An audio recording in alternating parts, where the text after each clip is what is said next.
Before we go, we're going to circle around to the email that was alluded to at the beginning that we didn't touch on. We said we'd get to it later. It's later now. And it had to do with the gentleman who wanted to go on the missionary trip. Where was it? In Africa. And he's afraid about cash. He's afraid about not being able to pay the rent because he's doing volunteer work, not being compensated. But obviously, rent is still due, electric, gas, insurance, things of that nature. And there's a frightening part to him. Well, I'll lay down my experience and my wisdom, if there is any. Eat the meat and spit out the bones, because this is all experiential and just stories here. But I'll try to give you a little wisdom on it. Number one, if God calls you to be at a place, like if you're sitting there living ghetto fabulous in the middle of Minneapolis, watching Maury Povich and eating Fruit Loops or whatever, and all of a sudden the irrevocable, strong call of God that you can't run from is in your conscience, it's in your heart, your mind, your soul, your being, that you have to go to deepest, darkest Uganda or Bangladesh or Japan or whatever. If God is calling you even across an ocean to do something, you better believe that the one who spoke and every sun, star, etc., leapt into existence because he told it to. Can he pay your rent while you're there? Is he going to financially take care of you while you're doing his work? Yes. That's a given. Part of the, I guess, American experience, the Western mentality, is one of adventure. There comes a day when you leave the town, the neighborhood that you were born in, and you go out somewhere to make a mark. And if you're a Christian, you're seeking to create a life that magnifies Jesus Christ, that brings honor to God, that exalts the name of the Messiah in front of really a bunch of people you would have never met if you stayed on your 3-block radius in your town. One of the mistakes people make is they sit in the same complex, the same project for 10 years, 20 years, 30 years, and maybe they go within a 5-mile radius. And maybe once every 5 years they'll go visit family in Mississippi or whatever. But for the most part, they're not out trying to make a change. I think it's a good thing, and I think you should pursue it. I remember one time in my own personal life in the year 2010, set of circumstances that could not be recreated. It's like a web, and if you changed anything, even 1/10 of 1 degree to the left or to the right, it would have never unfolded this way. But I ended up in a town in Minnesota called St. Cloud. Now, St. Cloud by Minneapolis and St. Paul and Bloomington standards is the size of a suburb. But in the rural sticks part of Minnesota, it's considered a big town. It's a big city. Everyone wants to go to St. Cloud. And people from the surrounding rural areas drive into this St. Cloud for work. And if you remember 2010, it was the Great Recession. 2010, 11, etc. It was a time when Barack Obama was president, and he said, look, we're exporting jobs to other countries. It's happening. Get used to it. And the term from the Democratic Party in the first term of Barack Obama in particular was called managing your decline. Google that term, managing your decline. That was what they wanted to do. They wanted to redistribute the job opportunities of America, because in America we've had hemispheric privilege. Yes, hemispheric privilege. And we've had it too good for too long, and other countries need our opportunities. That was the mentality in America at that time. And it was sick. It was like a suicidal type of thing. But what it did was Joe Schmo from the block, like myself, looking to make a living for my children, I was presented with quite the challenge too many people looking for too few jobs. I showed up for a job at Wells Fargo, doing a cashier job, which was way beneath my career at that point, but that's what the market dictated. The money was hideous, and it was a big group interview. They interviewed 10 of us like cattle. That was hip and trendy, probably from about 2010 to about, 2015 maybe. That was just the spirit of the age.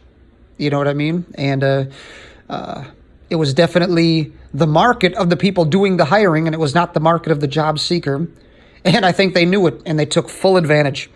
But I sat down doing more than one interview, and during this time, I would send out 50 resumes a day. Okay? Literally 50 a day. I was on the grind. Okay? Out of those 50 resumes, I'd probably get 5 callbacks. Maybe 3 of them were literally serious where I could have a conversation. And they got cute and did a phone screen to determine whether or not you even merited showing up for a physical in-person interview. That's how uppity they got when they were hiring, because they could, because where else were you going to run to? And it would result in, maybe one real serious interview, and sometimes there'd be an offer. But I remember, the culture was so weird in St. Cloud. I'd sit down, and they'd say, "What is your favorite fictional character?" That's a weird question for a job interview. So I'd say, yeah, my favorite fictional characters are Axel Foley from Beverly Hills Cop and Rocky Balboa from Rocky, in that order. And one of the young millennial jackasses who was born in the late 1980s would literally be on his telephone looking up who Axel Foley was. They were expecting I was going to say something very Shakespearean or whatever, from classic British literature. And when I said these things, they didn't know how to handle someone like me from my side of the tracks. But eventually when this guy's talent and we got to acquire him. When it came time to talking turkey, I was an inch shy of cursing them out, because the levels in the process leading up to getting an interview were so legion, and the interview itself was taking time from a business day where I could have been looking, when they're putting money in front of me, and I'm like, last time I made, $10 an hour or whatever it was, I had zits on my face in high school, and I was still trying to figure out how I was going to ask out a certain girl or whatever. You know what I mean? I was catching a bus to the Mall of America after high school. That's the kind of money they were offering, and they weren't blushing. They had a straight face. They were literally offering me $9, $10, whatever. It was something very insulting that I wouldn't have rolled out of bed for. And I was like, if you do the math, this times 40 is the per week rate, times 52. That's your annual salary. Why would you guys offer that to me? You want my skills, my experience to advance the business objectives of your company and to create value for your company. And when it comes time to compensate me, you want to lowball me. I was disgusted. They literally thought it was their entitlement to offer me far less money than I deserved. And I was beyond insulted. And the response from one of the kids, I'm not kidding, well, this is St. Cloud. It's more of a blue-collar town.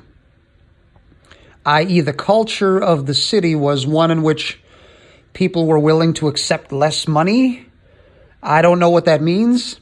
But I said, well, you're going to have to, in your ads to recruit people, say, we're a blue-collar town, and we want you to have a white-collar position, but we want to pay you blue-collar wages. You have to say that in your ad, because then I wouldn't have wasted my time.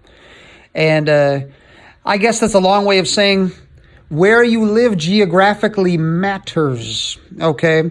But God will place you where you're supposed to be, and there are different seasons, okay? You can park somewhere for 40 years if you want and be a pillar in that community if that's what God has called you to do.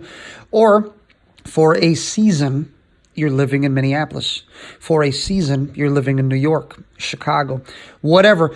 God will place you where he places you. And I guess a figure of speech, if you look at the circumstances of life and you see figuratively the leaves on the trees changing colors, i.e., there's a change of seasons coming, you'll know when it's time for a new phase to begin and an old phase to close out. God will bring about the circumstances where the door gets shut so convincingly in one area, while simultaneously the door opens so convincingly in another area that you've got no other alternative but to walk into it. You know what I mean?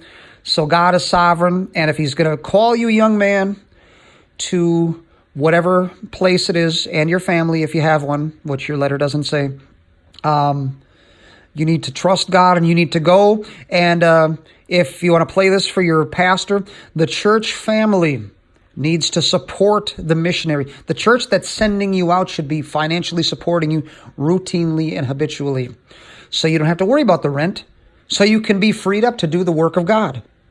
All right? So I hope I've said something. I'm an old man and I tell stories, and one day you'll be my age and you'll be sitting here telling stories to the people you're telling stories to are not even born yet. That's kind of wild. But one day you will be me. So yes, if God has called you to go, you've got no choice. Get out of here.